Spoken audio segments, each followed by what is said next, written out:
welcome back to Nick Lenz's Comic Corner, Classics That's Known Classics.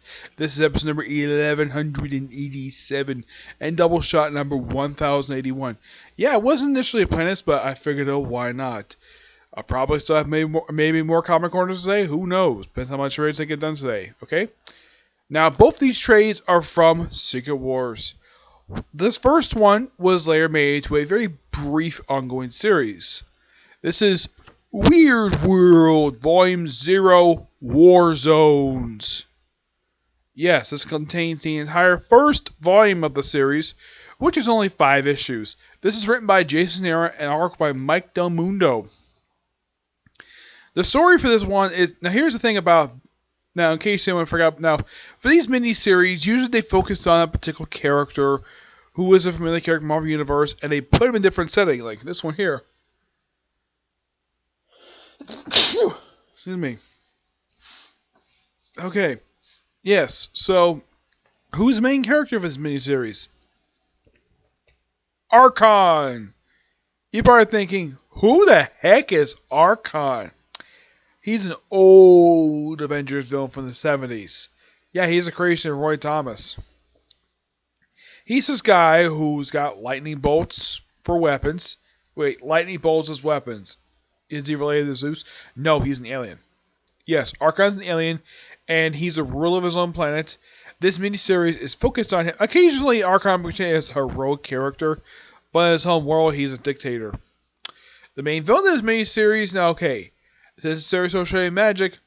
What is the main villain of the series? Morgan, the smoking hot Morgan Le Fay. Yep.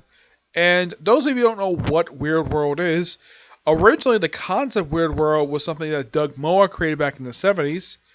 So, when I initially first heard about this miniseries about 5 years ago, I had no idea what Weirdworld even was. It was something I was definitely looking forward to, thanks to the fact Jason Aaron was the one who wrote this thing. Yep. And I trust Mike and here's the thing. Mike Del Mundo's artwork fits this book. Here's a sample of the man's artwork. Yes, because the man is known for basically drawing weird art style, and this book basically fit his art style. And he also made this miniseries a guy called Crystal. Basically a Crystal Warrior.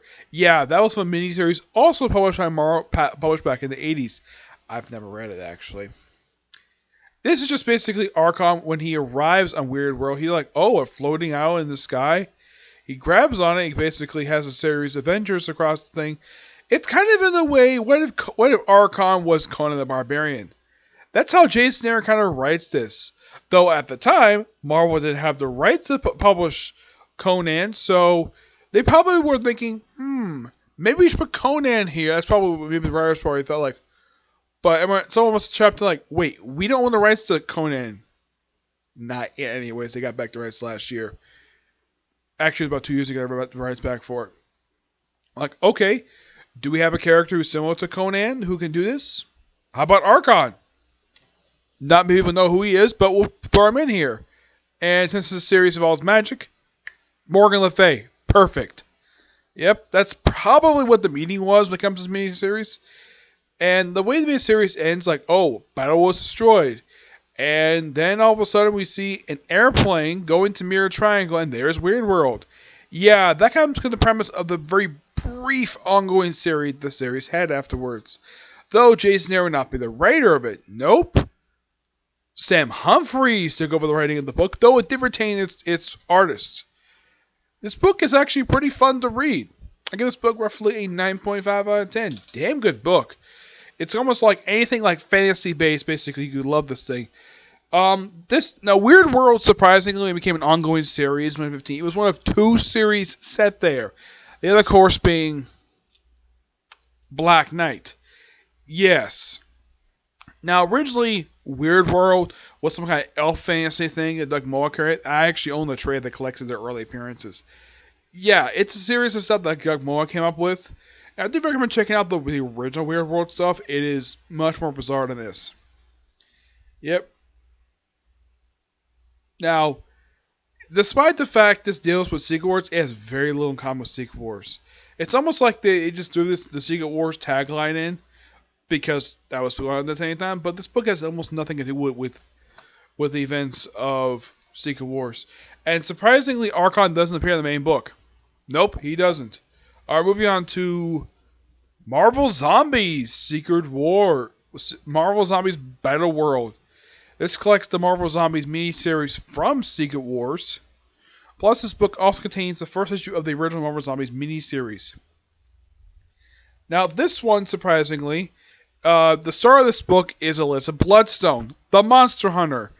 Now, I thought that was quite strange. Alyssa Bloodstone hunting zombies. Okay, now does this book have anything to do with the classic Marvel Zombies book? Not really, no. I mean, the only zombie you see from the Marvel Universe is the Juggernaut. Yep. Now, this series is written by Simon Spurrier.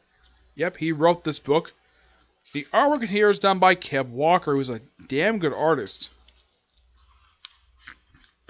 The cover art is actually done by Ken Lashley and Paul Mounts.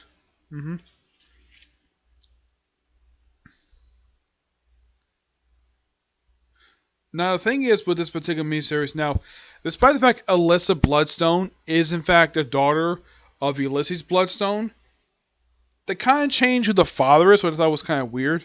Now, who's this guy in black who's bleeding? That's actually her brother.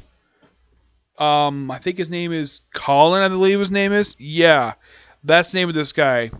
And he's gay. Yes, Alyssa's brother is gay.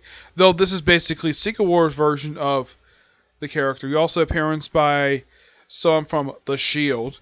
Yes, The Shield was a prison that basically also served as the borders between the multiple realms of Battleworld. Unlike Weirdworld, which is 5 issues, this was only 4 issues, but I found this book to be pretty fun as well. I give the book roughly a 9 out of 10. Damn good book. Now, in the case of the classic Marvel Zombies book, it's interesting, but I would probably recommend basically reading it like, wait. Now, they probably threw that in there, and this is just my personal theory, so people can buy the complete collection book, Marvel Zombies. Would this book keep people interested in Marvel Zombies? Yes. Well, when they throw in that one issue, that 5-issue miniseries, yes. Now, in the case of Simon Spurrier himself, he hasn't done many Marvel books. I mean, aside from this, the guy did X-Force. He did the run before Ed Bronson took over the book. He did the volume 2 volumes back. His run lasted for about 13 issues. There was also, let's see, the X-Men Legacy series. Yeah, he took over after. He did the entire second volume of that series, plus the issue 300. That's another book he did. He's also the writer for Dr. Aphra. Yeah, he was the second writer who took over after Karen Gillan left the book. I'm trying to think though. Was there any books the guy was on besides this? Not that I can think of. No. Yeah, I can't think of any more books the guy's been on off the top of my head. But if anybody can remember exactly what books the guy was on.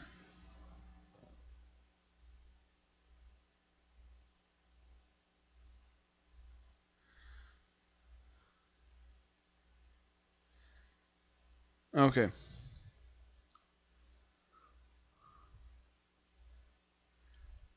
Yeah. Please let us know in the comments below. But those are the only books I can think of the guy's been on. The guy has done that many books for Marvel. Not that I can personally think of, no. But I do recommend basically checking out his stuff because the guy is one damn good writer.